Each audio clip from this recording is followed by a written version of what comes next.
Hey everybody, welcome back to the channel. I'm Captain Zeus, and I know it's been a while since I've done a movie review. We're doing The Batman today because that movie's beautiful. If you guys want me to do any other movie reviews, let me know in the comments below.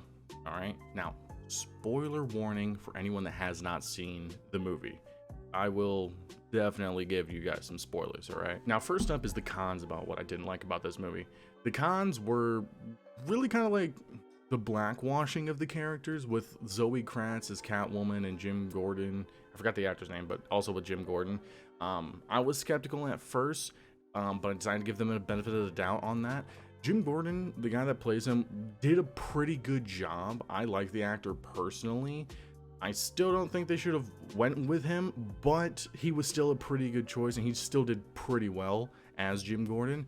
Now for Zoe, that who played Catwoman, I was not a fan with her. I did like her chemistry with Robert Pattinson Batman. I thought the chemistry was really well. However, I just didn't like her as an actress and didn't really like her as Catwoman. That's just my personal preference, though. I know people that loved her as Catwoman. I don't think that she was the right fit personally, but hey, that's just me. Really, the only other thing I didn't like about the movie was Joker, which some people might be surprised about. I'm not a big fan of the cast. The guy that they casted for him. He's the guy that played Druig in Eternals. Good actor. Don't get me wrong. Good actor.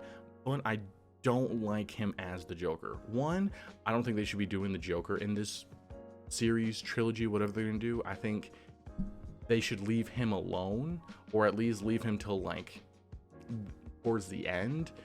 Just because we already have a trilogy with the Joker in it, especially where he emerges in the sequel. And then we already have the Joaquin Phoenix Joker version as well. So I think a good play would be just to leave Joker alone. Focus on everyone else in Batman's rogues gallery. Which is kind of what they were doing with this movie, with the Penguin, the Riddler, Catwoman, and that was great. Also, he just isn't the Joker. If you look at other people that could and have played the Joker, he's not there.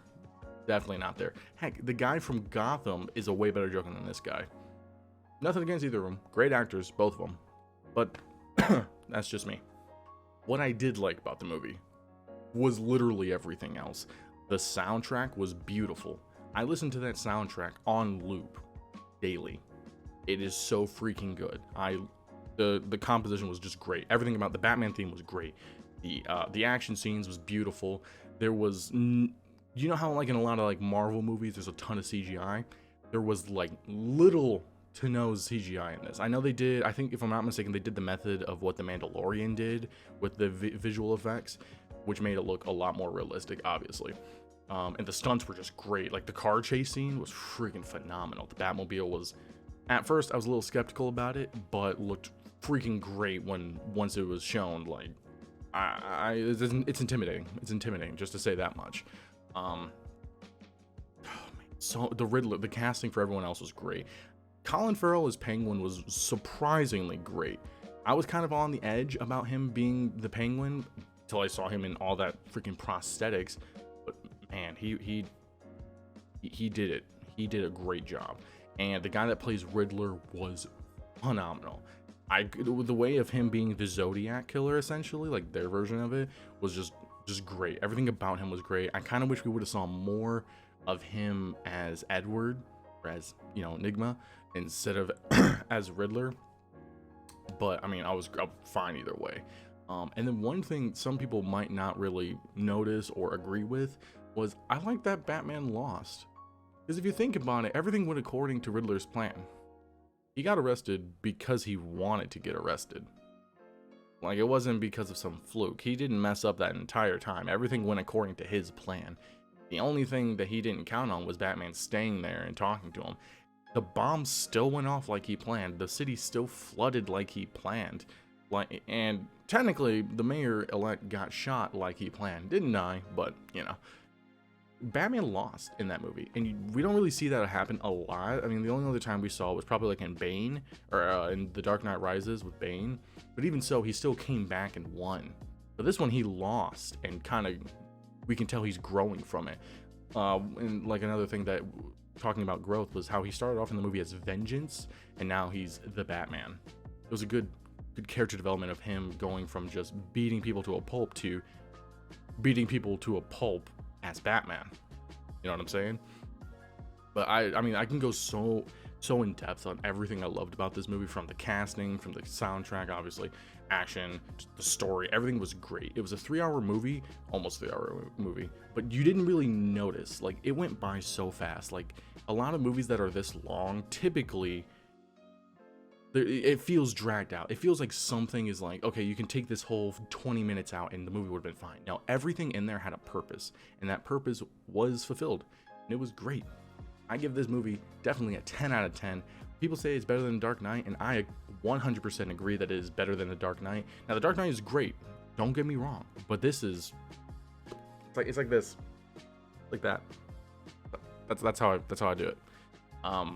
And talking about like the Batman movies, there's a lot of speculation that the next movie is going to be around the Court of Owls and Mr. Freeze, and I think that'd be a great thing to do. Having Mr. Freeze as like the main antagonist and doing what they kind of did in like the animated series, with like just him trying to figure out what's going on, like bring back Nora and all that stuff. That would be great. It would give a lot of depth to him, because the last time we saw him live action was Arnold and the Batman and Robin, which was the worst Batman movie and probably the worst DC movie ever, aside from Catwoman. But we don't talk about that. Or Green Lantern. I mean, they're all jumbled in there. They're all jumbled in there. But this would be a good way to not only redeem the character, but really show some good depth. And with the way Matt Reeves is a great director, obviously. He's done great, and I think that the trilogy or series of Batman movies that he's doing is going to be it's going to be phenomenal. It's going to be great, and I can't wait for it. Like I said, I hope they don't really use the Joker at all. I did hear that originally there was cuts where he was going to the Joker for help with the Riddler, kind of like a Hannibal Lecter thing, which that'd be fine-ish. I mean, it'd be an interesting dynamic that we haven't really seen before, and I would have been all for it, to be honest. But what do you guys think? What are your theories about the next movies of the Batman movies? What did you guys think of the movie? Was it great? Was it not? Like, tell me in the comments below. Don't forget to leave a like and subscribe if you want to see more movie reviews. And once again, if you want to see a specific movie for me to review, let me know in the comments below. I am 100% down to do that. Thank you guys so much for watching, and I'll catch you guys in the next video.